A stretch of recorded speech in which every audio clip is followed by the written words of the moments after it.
திருச்சிற்றம்பலம். தென்னாடுடைய சிவனே போற்றி, எந்நாட்டவர்க்கும் இறைவா போற்றி. ஏகம்பத்துரையந்தாய் போற்றி, பாகம் பெண்ணுரு ஆனாய் போற்றி.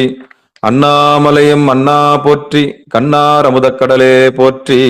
காவாய் கனகத்திரளே போற்றி, கையிலை மலையானே போற்றி போற்றி.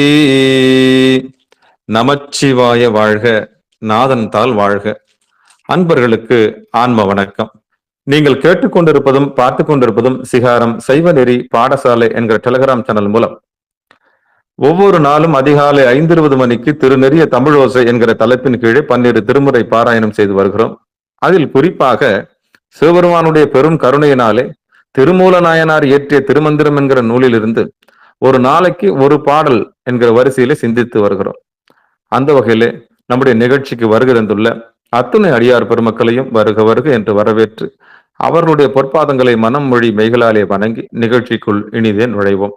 நுழைவதற்கு முன்பதாக 12 திருமுறைகள் ஆசிரியர்கள் துதி, திருக்கதவம் அடைதல், திருக்கதவம் திறத்தல், திருப்பள்ளி எழுச்சி போன்ற பாடல்கள் எல்லாம் பாடி நிகழ்ச்சியை துவங்குவதை ஒரு வழக்கமாக வைத்திருக்கிறோம். அந்த வகையில இன்றைக்கு உண்டான 12 திருமுறைகள் ஆசிரியர் துதியினை படிப்பதற்காக தென்காசி மாவட்டம், தென்காசிக்கு அருகாமையில் உள்ள சுரண்டை பகுதியில் வசிக்கக்கூடிய, சுரண்டை கிராமத்தில் வசிக்கக்கூடிய சிவ திருமதி மாரியம்மாள் அம்மா அவர்களை வருக வருக என்று வரவேற்று மகிழ்கிறோம். அம்மா வாங்கம்மா. திருச்சிற்றம்பலம் ஐயா. திருச்சிற்றம்பலம். திருஞான சம்பந்தர் நாவரசர் சுந்தரர் திருவாத ஊரர் மற்றை திருமாளிகை தேவர் செந்தனார் கருவூரர் தெள்ளு பூந்துருத்தி நம்பி வருஞான கண்டராத்தினர் வேணாட்டடிகள் வாய்ந்த திருவாலிய முதுவர் மருவு புருட்டோத்தமர் சேதிராயர் மூலர் மண் திரு ஆளவாயார் திருக்காரைக்கால் அம்மையடிகள் சேரமான் ஒளிர்கீரர் கல்லாடனார் உன் கபிலர் பரணர் மெய்யுணர் இளம்பெருமானோடு ஓங்கும் அதிரா அடிகளார் திருமேவு பட்டினத்து அடிகளோடு நம்பியாண்டார் நம்பி சேர்க்கிலாரும் திரு சிவநெறி திருமுறைகள் 12 அருள் செய்த தெய்வீக தன்மையோரே. திருச்சிற்றம்பலம். அருமை அருமை அருமை அருமை அருமை. அடுத்து நம்முடைய நிகழ்ச்சியில் திருக்கதவம் அடைதல் பாடுவதற்காக திருநெல்வேலி மாவட்டம், திருநெல்வேலியில் வசிக்கக்கூடிய சிவ திருமதி அமுதா திரவியதாஸ் அம்மையார் அவர்கள். அம்மா வாங்கம்மா. சிவாய நமகே. அருட்பெருகும் தனி கடலும் உலகுக்கெல்லாம் அன்பு சரி கடலுமாம் எனவும் ஓங்கும் பொருட்சமய முதற் செய்வ நெறிதான் பெற்ற புண்ணியங்கண் இரண்டெனவும் புவனம் உய்ய இருக்கட உண்டவர் அருளும் உலகம் எல்லாம் ஈன்றான் தன் திருவருளும் எனவும் கூடி தெருக்களை ஞான கன்றும் அரசும் சென்று செஞ்சடை வானவர் கோயில் சேர்ந்தாரன்றே. திருச்சிற்றம்பலம். நன்றிங்க ஐயா. அருமை அருமை அருமை. அடுத்து நம்முடைய நிகழ்ச்சியில் திருக்கதவம் திறத்தல் பாடுவதற்காக திருச்சிட்டோம் அடியேன் ஐயா சந்திரசேகரன் ஐயா, திருக்கதவம் திறத்தல் பாடுறீங்களா? அது எதுல இருக்குன்னு சரியா எனக்கு. சரிங்க. யாத்திரை 10 திருவாசகத்துல யாத்திரை 10 8வது பாடல். யாத்திரை 10 8வது பாடல் 43வது நிகழ்ச்சி.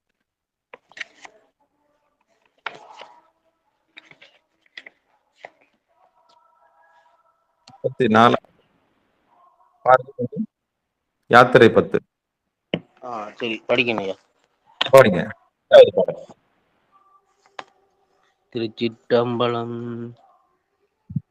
பெருமான் பேரானந்தத்து பிரியாதிருக்க பெற்றீர்கள் அருமால் உற்று பின்னை நீர் அம்மா அடங்கி அரற்றாதே திருமாமணிசேர் திருக்கதவம் திறந்த போதே சிவபுரத்து திருமால் அறியா திருப்புயங்கன் திருத்தால் சென்று சேர்வோமே.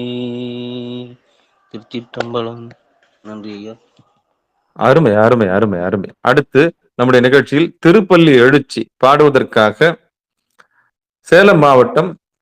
சேலம் மாவட்டத்தில் ஆத்தூர் பகுதியில் வசிக்கக்கூடிய சிவத்திரு அருள்மணி ஐயா அவர்கள். வாங்கய்யா, திருப்பள்ளி எழுச்சி படிங்க. திருச்சிற்றம்பலம்.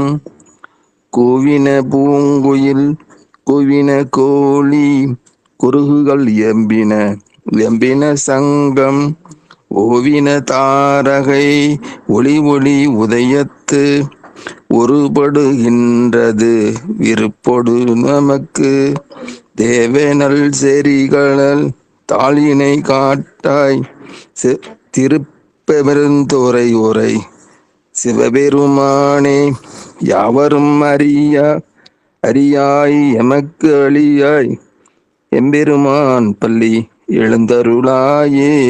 திருச்சிற்றம்பலம். நன்றிங்க. அருமை அருமை அருமை அருமை.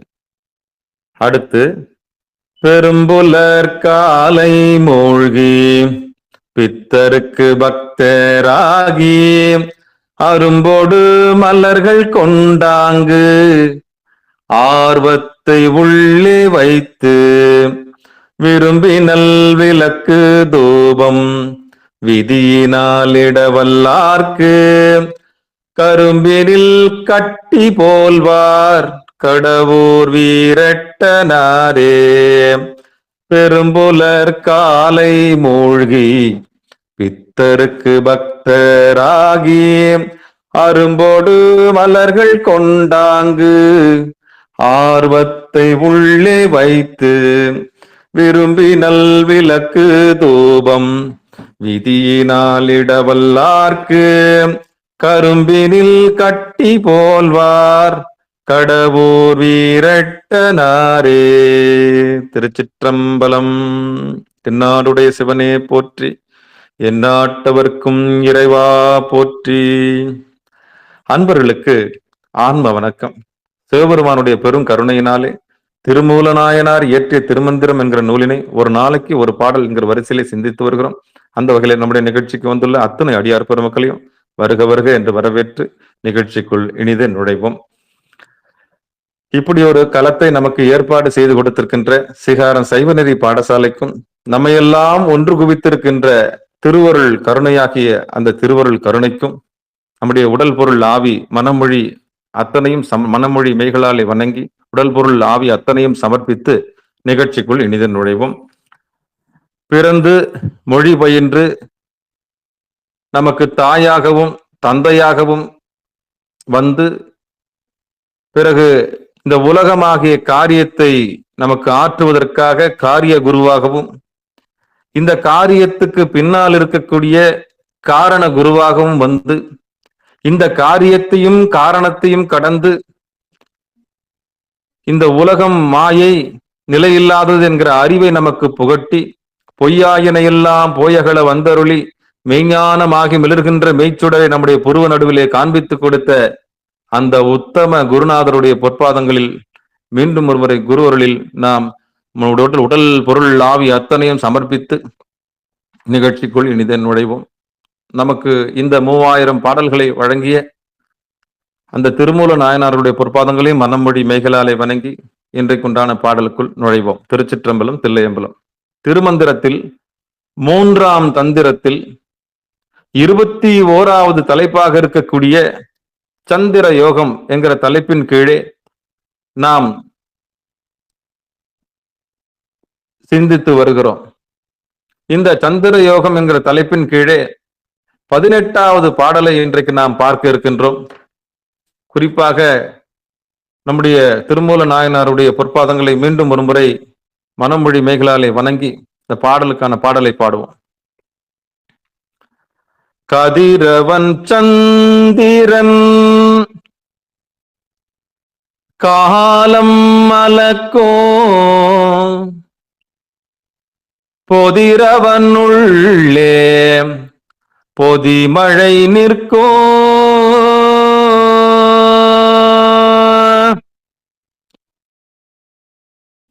கதிரவன் சந்திரன் காலம் மலக்கும் பொதிரவனுள்ளே பொழிமழை நிற்கும் அதிரவன் அண்ட புறம் சென்றடற்ப எதிரவன் ஈசன் இடமதுதானே அதிரவன் அண்ட புறம் சென்று அடற்ப எதிரவன் ஈசன் இடமதுதானே.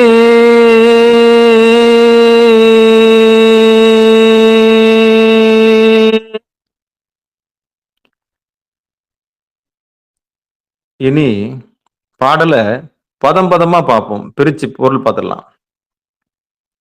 பதமா பார்த்துருவோம், அதுக்கப்புறம் பொழிப்புரையை பார்ப்போம்.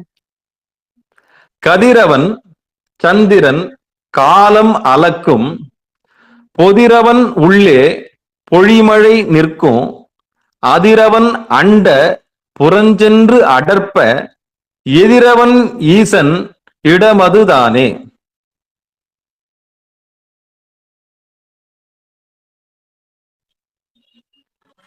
மீண்டும் ஒரு முறை பதமதமா படிச்சு காமிச்சிடுறேன். கதிரவன் சந்திரன் காலம் அளக்கும் பொதிரவன் உள்ளே பொழிமழை நிற்கும் அதிரவன் அண்ட புறம் சென்று அடர்ப்ப எதிரவன் ஈசன் இடமதுதானே. இனி பாடலுக்கான பொழிப்புரை பார்ப்போம். நன்றி தர்மயாதினம். தர்மயாதினம் இயற்றிய கொடுத்த பொழிப்புரையை தான் நாம படிக்க போறோம். திருச்சிற்றம்பலம். பாடலுக்கான விளக்கம். சூரிய கலை சந்திர கலைகள் சர ஓட்டத்தில் மக்களது வாழ்நாளை படிமுறையாக குறைத்து நிற்பன. உடல் அழியாது நிலை பெறும்படி பொழிகின்ற அமுதமழை யோகத்தால் ஆற்றல் மிகுகின்றவனது உடலினுள்ளே நீங்காது நிலை பெற்று உள்ளது. பிராணாயாமத்தால் நாடிகள் மாற்றத்தை எய்தப் பெறுகின்ற யோகி அண்டம் எனப்படுகின்ற தலைக்கு அப்பால் நிராதாரத்திற்கு சென்று அதனை ஒளிமண்டலமாக செய்ய அவன் அங்கு காண்பது சிவனது இருப்பிடத்தையே.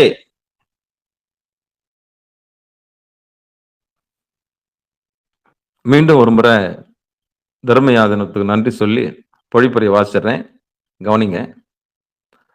சூரிய கலை சந்திர கலைகள் சர ஓட்டத்தில் மக்களது வாழ்நாளை படிமுறையாக குறைத்து நிற்பன. உடல் அழியாது நிலை பெறும்படி பொழிகின்ற அமுத மழை யோகத்தால் ஆற்றல் மிகுகின்றவனது உடலின் உள்ளே நீங்காது நிலை பெற்று உள்ளது. இந்த பிராணாயாமத்தால் நாடிகள் மாற்றத்தை எய்தப் பெறுகின்ற யோகி அண்டம் எனப்படுகின்ற தலைக்கு அப்பால் நிராதாரத்திற்கு சென்று அதனை ஒளிமண்டலமாக செய்ய அவன் அங்கு காண்பது சிவனது இருப்பிடத்தையே. இனி யதார்த்தமா சிகாரம் சைவநெறி பாடசாலையில வந்திருக்கக்கூடிய அடியார்களுக்கு புரியும் வண்ணமாக, வந்திருக்கக்கூடிய அடியார் பெருமக்களுக்கு புரியும் வண்ணமாக யதார்த்தமாக நாம் சிந்திப்போம். இனி பாடல் பார்த்தாச்சு, பாடலை பதம் பதமா பார்த்தாச்சு, பாடலுக்கான பொழிப்புரையும் பார்த்தாச்சு. இப்போ நமக்கு இது எந்த விதத்துல புரியும்படி சொல்ல முடியுமோ அப்படி நம்ம சொல்லுவோம். சிவாய நம்ம, திருச்சிற்றம்பலம், தில்லையம்பலம். இப்போ தலைப்பு என்ன? சந்திர யோகம். இது ஒவ்வொரு நாள் வகுப்பிலையும் இந்த சந்திரன்னா யாரு, யோகம்னா என்ன அப்படின்னு நம்ம சொல்லிதான் வகுப்பையே தொடங்குறோம். சந்திரன்னா மனம். இந்த மனம் தேயும் வளரும், அவ்வளவுதான். இந்த மனம் தேயும் வளரும், அதான் சந்திரன். இந்த மனத்தை செலவு செய்பவன் ஊதாரி. எதுக்கு செலவு செய்யறான்னா, நிலையில்லாத பொருள்களுக்காக தன் மனத்தை எவன் ஒருவன் செலவு செய்கின்றானோ அவன் ஊதாரி. எவன் தன் மனத்தை எம்பெருமான் திருவடிக்கு கொண்டு போய் சேர்க்கின்றானோ அவன்தான் சந்திரசேகரன். இன்னைக்குதான் இலங்கையிலிருந்து வந்திருக்க சந்திரசேகரன் ஐயாவுக்கு அர்த்தம் புரியும். நிலையில்லாத பொருள்களுக்காக தன் மனத்தை செலவு செய்கிறவனுக்கு ஊதாரின்னு பேரு. ஏன்னா தன் மனத்தை எதுக்காக செலவு செய்யறன்னு தெரியாமலேயே காலத்தை கடத்தி கொண்டிருப்பவனுக்கு எம்பெருமான் திருவடி பற்றிய அக்கறை இல்லை, அவ்வளவுதான். அவன் எதுக்கு இந்த பூமிக்கு வந்திருக்கிறோம், ஏன் வந்திருக்க, அவன் உணவு உடை உறக்கம், உடல் உறவு, உணவு உடை உறக்கம் உடல் உறவு, ஏன் எதுக்கு எப்படின்லாம் கிடையாது. அது ஒரு மிருக நிலை, அவ்வளவுதான். அறிவு வந்த பிறகு, குருநாதருடைய பார்வை உங்கள் மீது பட்ட பிறகு விழிப்புணர்வுன்னு ஒண்ணு ஏற்படும். அப்படி ஏற்பட்ட பிறகு இது நாள் வரைக்கும் நிலையில்லாத பொருள்கள் மீது மனத்தை செலுத்தி கொண்டிருந்த நீங்கள், நாம அடியேன்னு உட்பட, அதுவாகணும் இதுவாகணும் அப்படி ஆகணும் இப்படி ஆகணும்னு தேவையில்லாத ஆகணும் ஆகணும்னே மனத்தை செலவு செய்து கொண்டிருந்த நாம் குருநாதருடைய பார்வை பட்ட பிறகு எதுவும் ஆக வேண்டாம், நீ அதுவாகவே இருக்கிறாய் என்கிற உண்மையை நமக்கு சொல்லுவார். அப்பொழுது நாம் மனத்தை சேகரிக்கின்றோம். அப்போ நிலையில்லாத பொருள்களிலிருந்து மனத்தை மடைமாற்றி எம்பெருமான் திருவடியிலே வைக்கின்ற ஒரு கலைக்கு சந்திர யோகம்னு பேர். அதுக்கு நிச்சயமா குருநாதர் வேணும். இது நல்லது, இது கெட்டது, இவன் திருடன், இவன் முல்ல மாதிரி, இவன் முட்சவிக்கு, இவன் நல்லவன் அப்படின்ற அறிவு, பகுத்தறியக்கூடிய அறிவு குருநாதருடைய கருணையினால் நமக்கு கிடைக்கும். ஆன்மா சார்ந்ததின் வண்ணம் யார் கூட சேர்றமோ அவங்க புத்தி நம்மளுக்கு வரும். உடைய நேரம் காலத்தை பார்த்துக்குங்க. அவங்க நோக்கம் திருவடின்னா அவங்க கூட பழகுங்க. நிலையில்லாத பொருள்கள் மீது ஆசை உள்ளவர்களிடம் நாம் தொடர்பு வைத்துக் கொள்ளக்கூடாது. அவர்கள் உலகியல் மனிதர்கள், உலகியல் மாந்தர்கள். அவர்களோடு தொடர்பை வைத்துக் கூடாது. நம்முடைய நேரம் விரயமாகிவிடும், காலம் விரயமாகிடும். எம்பெருமான் திருவடியை பார்க்கின்ற காலம் விரயமாகிவிடும். ஒருபோதும் கனவுல கூட அவங்களை நினைக்க கூடாது. இலக்கு இறைவனாக இருக்க வேண்டும், இலக்கு பேரானந்தமாக இருக்க வேண்டும்.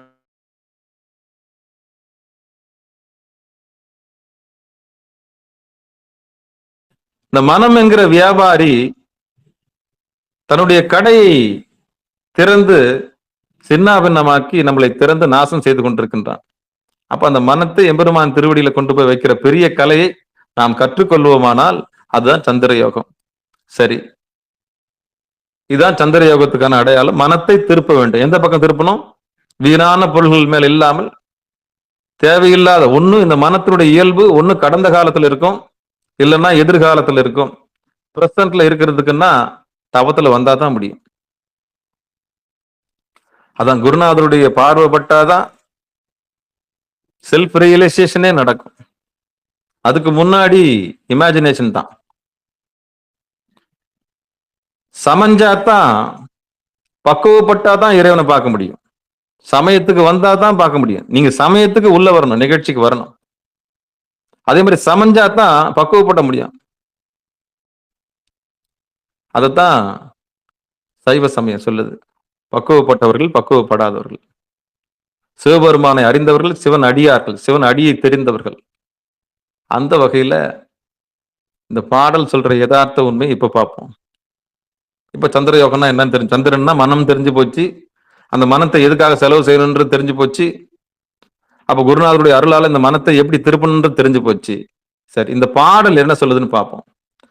கதிரவன் சந்திரன் காலம் அளக்கும், பொதிரவன் உள்ளே பொழிகின்ற பொழிமழை நிற்கும், இந்த இடகலை பிங்கலை என்று சொல்லக்கூடிய இந்த சந்திரகலையும் சூரிய கலையும் நம்முடைய வாழ்நாளை தீர்மானிக்கிறது, ஆயுளை தீர்மானிக்கிறது. அது போக்குல அதை விட்டுட்டோம்னா அது வேலையை அது செய்யும். வந்த வேலையை பார்த்துட்டு அது போய்கிட்டே இருக்கும். கதிரவன் சந்திரன் காலமளக்கும், இடது நாசி வலது நாசி. இப்படி சூரிய கலையும் சந்திர கலையும் மாறி மாறி நம்முடைய ஆயுட்காலத்தை தீர்மானிக்கின்றன. குருநாதருடைய உபதேசம் பெற்ற பிறகு இந்த 2 ஓட்டமும் தடைபட்டு விடுகிறது. எப்போ நீங்க குருநாதரை சந்திச்சீங்களோ அப்பவே இடகலையும் இல்ல பிங்கலையும் இல்ல. அப்படி உங்க மனம் ஒடுங்க ஆரம்பிக்கிறது, மூச்சு ஒடுங்க ஆரம்பிக்கிறது. எப்போ? உத்தம குருவை, சத்குருவை கண்ட பிறகு, சத்தான குருவை கண்ட பிறகு, சத்தியத்தை சொல்கிற குருவை கண்ட பிறகு உங்களுடைய இடது நாசியும் வலது நாசியும் வேலை செய்வதில்லை, சுழுமுனை மட்டும் வேலை செய்யும். இதுதான் ஆச்சரியம். அப்போ கதிரவன் சந்திரன் காலம் அளக்கும். அப்போ சந்திர நாடியிலயோ இல்ல சூரிய நாடியிலோ இருந்தா நம்ம செத்து போயிடுவோம். அதுல இருந்து மாற்று கருத்தும் கிடையாது. அது ஆயுளை தீர்மானிக்கும். பொதிரவன் உள்ளே பொழிமழை நிற்கும். அப்போ இவங்க 2 பேருக்கு நடுவுல அக்னின்னு ஒருத்தர் இருக்கிறான், அவன் தான் புருவ நடு, சுழுமுனை.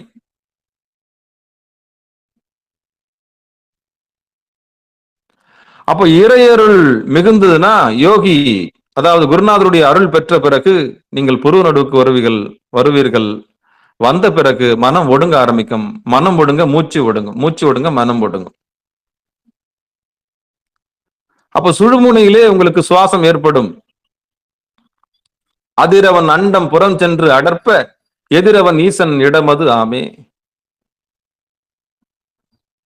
உங்களுக்கு குருநாதர் நாதத்தை உணர்த்தி கொடுப்பார், ஓம் என்கிற சப்தத்தை உணர்த்தி கொடுப்பார். சங்கு அடங்கி நிற்கும், சக்கரம் ஒடுங்கி நிற்கும். இந்த சங்கும் சக்கரமும் ஒடுங்கி நிற்கிறதா அதிரவன் அண்ட புறஞ்சென்று அடர்ப்ப எதிரவன் ஈசன் இடமதுதானே. இந்த சங்குன்றது காது. இந்த காதுல கேட்கக்கூடிய ஓங்காரத்தையும் இந்த கண்ணால பார்க்கக்கூடிய வெளிச்சத்தை சக்கரம்னு சொல்லுவாங்க. சுற்றி கொண்டிருக்கிற நம்முடைய கருவிழி ஒரு இடமா நிக்கணும், நிலை நிக்கணும். அப்படி நிலை நிறுத்துறதுக்கு பேரு சக்கரம்னு பேரு. அப்ப சக்கரத்தை எவன் நிலை நிறுத்துகிறானோ, எவன் சங்கை ஒரு நிலை நிறுத்துகிறானோ, சங்கும் சக்கரத்தை புறநடுவில் எவன் ஒருவன் கவனிக்கின்றானோ அவனே அதிரவன் அண்டப்புறம் சென்று அடர்ப்ப எதிரவன் ஈசன் இடமதுதானே. அப்போ இதுக்கெல்லாம் யார் வரணும் அப்படின்னா குருநாதர் வரணும். நீங்க சமையணும், முதல்ல நீங்க பக்குவப்படணும். அந்த கோவப்படுறதுல இருந்து முதல்ல பக்குவப்படணும், நான்றதுல இருந்து பக்குவப்படணும். இன்னும் எவ்வளவோ இருக்கு. ஒரு உபதேசம் பெற்று 12 வருடங்கள் ஆகும் பக்குவம் அடைவதற்கு. அப்புறம்தான் சொற்பொழிவுக்கோ இல்ல அனுபவத்தை பகிர்வதற்கோ வெளியே அனுப்புவாங்க. அதுக்குள்ள பயிற்சி. ஞானம் பெறுதல் சுலபம், ஞானம் அனுபவமாக மாறுவது கடினம். அந்த அனுபவம் பெறுவதற்கு பணிவு வேண்டும். அந்த அனுபவம் பெறுவதற்கு பணிவு வேணும், வேற ஒண்ணும் இல்லை. கொஞ்சம் விடணும். எடுத்த உடனே கடன் வாங்கப்பட்ட அறிவு ஆபத்தானது. கடன் வாங்கப்பட்ட அறிவு ஆபத்தானது. இன்னொருத்தர் பேசுறாங்கன்னா அப்படியே போய் இன்னொரு இடத்துல பேசுனீங்கன்னா அது உங்களுக்கு ஆபத்தை விளைவிக்கும். ஒருத்தர் பேசுறாருன்னா அவர் ஞானம் பெற்று ஞான அனுபூதி பெற்று பேசுறாரான்னு பார்க்கணும். சொற்பொழிவு செய்யறவன நீங்க கவனிக்கிறது இதுதான். சொல் வேறு செயல் வேறு இருக்கக்கூடாது. சொல் வேறு செயல் வேறு இருக்கக்கூடாது. ஒரு பாடலுக்கு விளக்கம் கொடுக்கிறாருன்னா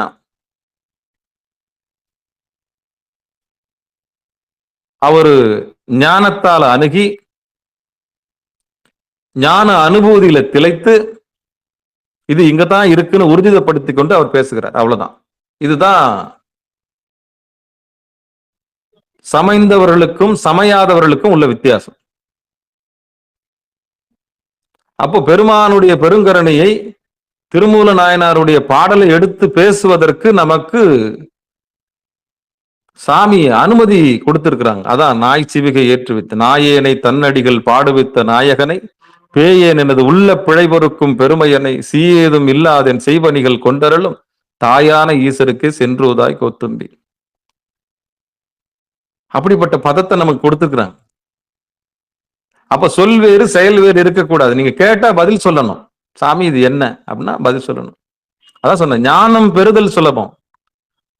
அந்த ஞானம் நமக்கு அனுபவமாக மாற வேண்டும் என்றால் அதுக்கு பக்தி வேணும்.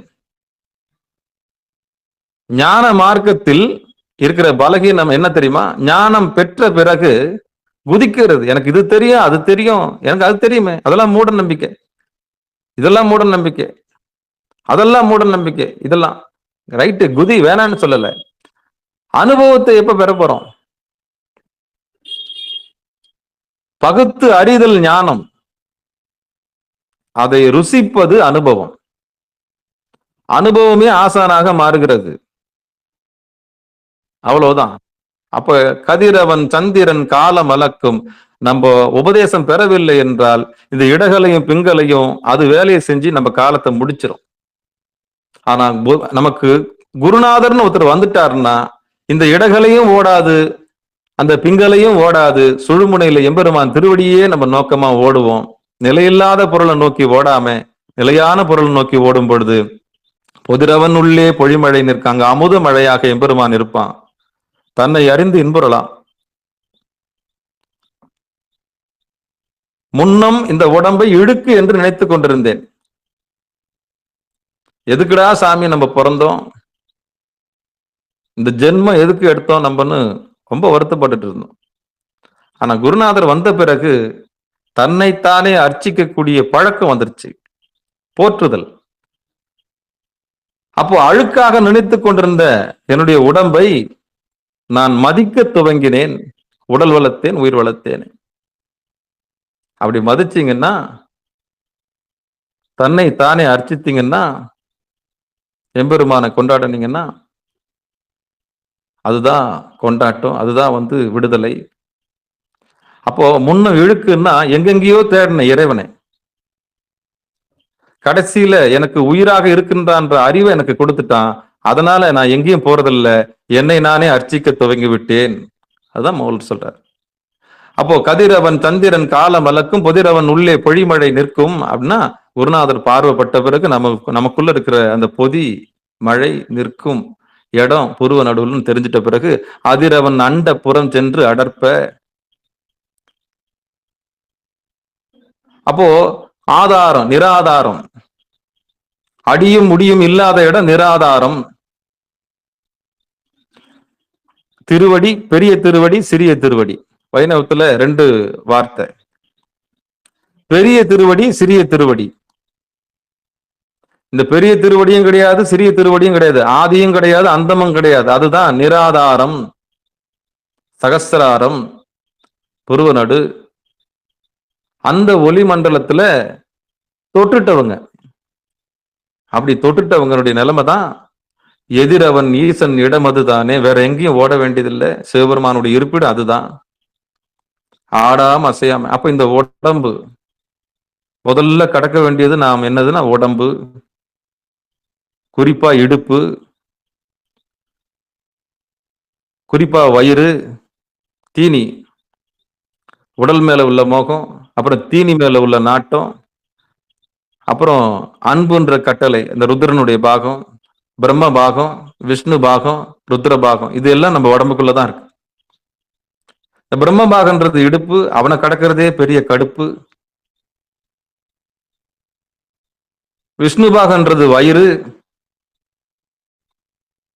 அந்த வயிறை கடக்கிறதே பெரிய என்ன சொல்றது ரொம்ப கஷ்டம். தீனி மேல உள்ள நாட்டம் நமக்கு போகல. அப்ப நாராயணனை கடக்கணும், வயிறை கடக்கணும். அடுத்து ருத்ரன், அன்பு செலுத்துறதே இவனுக்கு வேலை, நம்பி நம்பி ஏமாறுறதே இவனுக்கு வேலை. ஏன்னா அன்பாக இருக்கிற இடம் இந்த ருத்ர பாகம், அதான் அன்பே சிவம், அதுக்கு மார்புன்னு பேரு. இது 3வது நிலைமை. 4வது, இந்த 3 பேரை ரட்சிக்கிறதுக்கு மூச்சுன்னு ஒண்ணு வேணும். அவனுக்கு மகேஸ்வரன் பேரு. அவன் தொண்டை குழியில இருக்கிறான். அதுக்கு விசுத்தின்னு பேரு. அப்போ பிரம்ம பாகம், விஷ்ணு பாகம், ருத்ர பாகம் பார்த்த நம்ம அடுத்து 4வதா மூச்சுன்ற பாகத்தை பார்க்கறோம். அவனுக்கு மகேஸ்வரன் பேரு.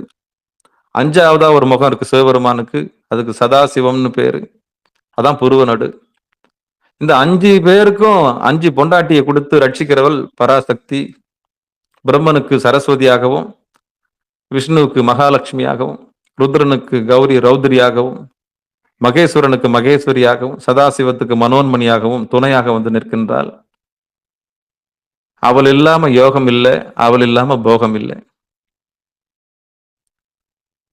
அப்படிப்பட்ட பராசக்தியை கடந்து எம்பெருமான் திருவடியை நாம் எதிரவன் ஈசன் இடம் அதுதானே. அப்ப இத்தனை படிநிலையில கடந்து போனோம்னா குருநாதருடைய பெரும் கருணை வேணும். குருவருள் இல்லைன்னா திருவருள் இல்லை. அப்ப ஏங்கணும். எதுக்கு ஏங்கணும்னா, எனக்கு யாராவது வழிகாட்ட மாட்டாங்களா, யாராவது சொல்லி தர மாட்டாங்களா, இறைவா எனக்கு வழிகாட்டுங்க அப்படின்னு நம்ம ஏங்கணும்னா சத்தியமா வழி கிடைக்கும். அப்போ தடையா இருக்கிறது என்னது? கல்வி செல்வம், ஆணவம், கண்மம், மாயை. இது மூணும் இறைவனை சென்று சேர விடாம தடுக்கக்கூடிய ஆற்றல் உள்ளது. இதையெல்லாம் கடந்து போய் நின்று அந்த மேலான நிலையை எய்திட அந்த புருவ நடுவில் எம்பெருமான் அமுதமழை பொழிந்து கொண்டிருக்கின்றான். அமுதமழை பொழிவதற்கு நம்ம முயற்சி செய்யணும், தலையெடுக்கணும், கொஞ்சம் நேரம் ஒதுக்கணும். நிலையில்லாத பொருளுக்காக நாம் நேரம் இல்லைன்னு நேரம் இருக்கின்றோம். நிலையான பொருளுக்கு நேரமே இல்லை சாமி, உட்காரவே 2 நிமிஷம் கூட உட்கார முடியல சாமி, கண்ணெல்லாம் எரியுது அப்படின்றோம். பாருங்க கூத்து. அப்போ சாமி என்ன சொல்லுவாரு? எனக்கும் நேரம் இல்லப்பா, யமனை அனுப்பி வைக்கிறேன், வந்து சேர்ந்துருன்னுவாரு. முடிஞ்சு போச்சு. எப்போ இறைவனை பார்க்கறதுக்கு நீ நேரம் இல்லைன்னு சொன்னியோ, அவனும் உன்னை வச்சு பார்த்துட்டு என்ன பண்ணுவான்? எப்பா நீ என்ன கண்ண? அப்போ இறைவனை மறந்தவர்களுக்கு எமத்தூதர்கள் வருவார்கள். எம்பெருமான் திருவடியை நோக்கியவர்களுக்கு சிவ தூதர்கள் வருவார்கள். எந்த தூதர்கள் வரணும் முடிவு பண்ணிக்கோங்க, அவ்வளவுதான். உங்களை நாடி எம தூதர்கள் வரணுமா இல்ல சிவ தூதர்கள் வரணுமா முடிவு பண்ணிக்கோங்க, அவ்வளவுதான். அப்ப எம்பெருமான் ஈசன் இருப்பிடத்தை உங்களுக்கு குருநாதர் சுட்டி காண்பித்த பிறகு இனி வாழ்நாளை வீணாளாக்காமல் எம்பெருமான் திருவடியை பார்ப்பதற்கு, ஒரு காதலன் காதலியை பார்ப்பதற்கு எப்படி ஓடுவாங்களோ, எப்படி திருடன் திருடுறதுக்கு ஓடுறானோ, அது மாதிரி கப்பு சிப்புன்னு போய் கமுக்கமா தனிமையில உட்காந்து எம்பெருமான் திருவடியை பார்க்கறதுக்கு முயற்சி பண்ணுங்க. அது எப்படி பார்க்கணுன்றது கொஞ்சம் கொஞ்சமா அணுகி பாருங்க. சிவபுராணம் சொல்லுங்க. அதுக்கப்புறம் எம்பெருமான் அவங்ககிட்ட பேசுங்க. நடுவுல புருவ நடுவுல உட்காந்து தனிமைதான் இந்த உலகத்தில் உற்ற நண்பன், தனிமைதான், தனிமைதான், தனிமைதான், தனிமைதான். அந்த தனிமையை விரும்பி எம்பெருமானுடைய, ஆனால்தான் நமக்கு ஏன் இறைவன் சோதனைகள் தராருன்னா, துக்கத்தை தராருன்னா, நீ தனிமைப்பட்டு போவாயாக. இதெல்லாம் நிலையில்லாதது, எந்த உறவும் நிலையில்லாதது. விரக்தி வேதனை எதுக்குன்னா நீ தனிமைப்பட வேண்டும் என்பதற்காக. அப்ப தனிமை என்பது வரம். அதான் சொன்ன அருள்மணியா, தனிமை என்பது வரம். இறைவன் நமக்கு கொடுக்கிறான்னா நம்ம ஞானம் அடையதற்கு அவன் கொடுக்கிறான். அந்த தனிமையை நாம் பயன்படுத்தி கொள்ள வேண்டும். அது ஒரு வரமாக எடுத்து கூடுமான வரையில் நம்ம தனிமையை சரியாக பயன்படுத்தி எம்பெருமான் திருவடிக்கு செலவு செய்ய வேண்டும் என்ற உண்மையை சொல்லி இந்த பாடலை மீண்டும் ஒரு முறை பாடி நிகழ்ச்சியை இனிதை நிறைவு செய்வோம். கதிரவன் சந்திரன் காலம் மலக்கோ பொதிரவன் உள்ளே பொழிமழை நிற்கோ அதிரவன் நண்ட புறம் சென்றடற்ப எதிரவன் ஈசன் இடமதுதானே.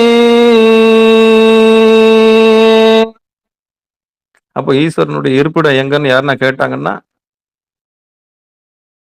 இதுதான் சொல்லணும். நான் ஏற்கனவே சொன்னேன், இறைவன் எங்க இருக்கிறான்னு எவனா குதர்க்கமா கேள்வி கேட்டான்னா நீங்க பதில் சொல்ல வேண்டியது ஒன்றாய் உடனாய் வேறாய். இறைவன் எப்படி இருக்கிறான்னு கேட்டா நீங்க பதில் சொல்ல வேண்டியது ஒன்றாய் உடனாய் வேறாய் இருக்கிறான்ற ஒரு பதில்ல முடிச்சிருங்க, அவ்வளவுதான். வேற எதுவும் பேசாதீங்க. கடவுள் இல்லைன்னு சொல்றவனை பத்தி நமக்கு கவலை இல்லை. கடவுள் இருக்குன்னு தேடிக்கிட்டு இருக்கான்ல, அவனை பத்தின கவலை தான் நமக்கு அதிகம். அவனை கொண்டாந்து சிகாரம் சைவநெறி பாடசாலையில் விடுங்க. அந்த பக்குவத்தோடு எம்பெருமான் திருவடியை காண்பித்து கொடுப்போம், உண்மையை சொல்லிக் கொடுப்போன்ற உண்மையை சொல்லி பங்கெடுத்த அத்தனை உள்ளங்களுக்கு மனமார்ந்த நன்றி சொல்லி நிகழ்ச்சியை இனிதை நிறைவு செய்வோம். கதிரவன்றது வலது கண்ணு, சந்திரன்றது இடது கண்ணு. இந்த 2 கண்ணையும் கொண்டு போய் இந்த கடைசியில புருவ நடுவுல நிறுத்தணும்னா, ஈசனது இருப்பிடத்த இங்க பார்க்கலான்ற உண்மையை இந்த பாடல் நமக்கு எளிமையா சொல்லிக் கொடுத்திருக்கின்ற உண்மையை சொல்லி, வாழ்த்து சொல்லி முடிப்போம். மண்ணில் நல்ல வண்ணம் வாழலாம் வைகளும், எண்ணின் நல்ல கதிக்கு யாதும் ஓர் குறைவில்லை, கண்ணின் நல்லதுரும் கழுமல வளநகர், பெண்ணின் நல்லாளோடும் பெருந்தகை இருந்ததே. தனம் தரும், கல்வி தரும், ஒரு நாளும் தளவறியா மனம் தரும், தெய்வ வடிவம் தரும், நெஞ்சில் வஞ்சமில்லா இனம் தரும், நல்லனையெல்லாம் தரும் அன்பர் என்பவருக்கே, கணம் தரும் பூங்குடலால் அபிராமி கடைக்கண்களே. ஆறிரு தடந்தோல் வாழ்க, அறுமுகம் வாழ்க, வெற்பை கூறுசை தனிவேல் வாழ்க, குக்குடம் வாழ்க, செவ்வேல் ஏறிய மஞ்சை வாழ்க, ஆனைதன் அணங்கு வாழ்க, மாறிலா வள்ளி வாழ்க, வாழ்க சீர் அடியார் எல்லாம், வான்முகில் வழாது பெய்க, மலிவலம் சுரக்க, மன்னன் கோன்முறை அரசு செய்க, குறைவிலாது உயிர்கள் வாழ்க, நான்மறை அறங்கள் ஓங்க, நற்றவம் வேள்வி மல்க, மேன்மைகுள் சைவ நீதி விளங்குக உலகமெல்லாம், மேன்மைகுள் சைவ நீதி விளங்குக உலகமெல்லாம், மேன்மைகுள் சைவ நீதி விளங்குக உலகமெல்லாம் என்று சொல்லி நிகழ்ச்சியை இனிதே நிறைவு செய்வோம். அன்பர்களுக்கு ஆன்ம வணக்கம். நீங்கள் கேட்டுக்கொண்டிருந்ததும் பார்த்து கொண்டிருந்ததும் சிகாரம் சைவநெறி பாடசாலை என்கிற டெலிகிராம் சேனல் மூலம் ஒவ்வொரு நாளும் அதிகாலை 5:20 மணிக்கு திருநெறிய தமிழோசை என்கிற தலைப்பின் கீழே 12 திருமுறை பாராயணம் செய்து வருகிறோம். அதில் குறிப்பாக சிவபெருமானுடைய பெரும் கருணையினாலே திருமூல நாயனார் இயற்றிய திருமந்திரம் என்கிற நூலிலிருந்து ஒரு நாளைக்கு ஒரு பாடல் என்கிற வரிசையில சிந்தித்து வருகிறோம். அந்த வகையில் நம்முடைய நிகழ்ச்சிக்கு வருகை தந்து சிறப்பித்த அத்தனை அடியார் பெருமக்களுடைய பொன்னார் திருவடிகளையும் மனமொழி மெய்களாலே வணங்கி நிகழ்ச்சியை இனிதே நிறைவு செய்வோம். நன்றிங்க. அனைவருக்கும் வணக்கம். நற்றுணையாவது நமச்சிவாயவே. நமச்சிவாயவே ஞானமும் கல்வியும், நமச்சிவாயவே நான் அறிவிச்சையும், நமச்சிவாயவே நான் நவின்றி ஏத்துமே, நமச்சிவாயவே நன்னெறி காட்டுமே என்று சொல்லி நிகழ்ச்சியை இனிதே நிறைவு செய்வோம். நன்றிங்க. அனைவருக்கும் வணக்கம். திருச்சிற்றம்பலம், தில்லையம்பலம்.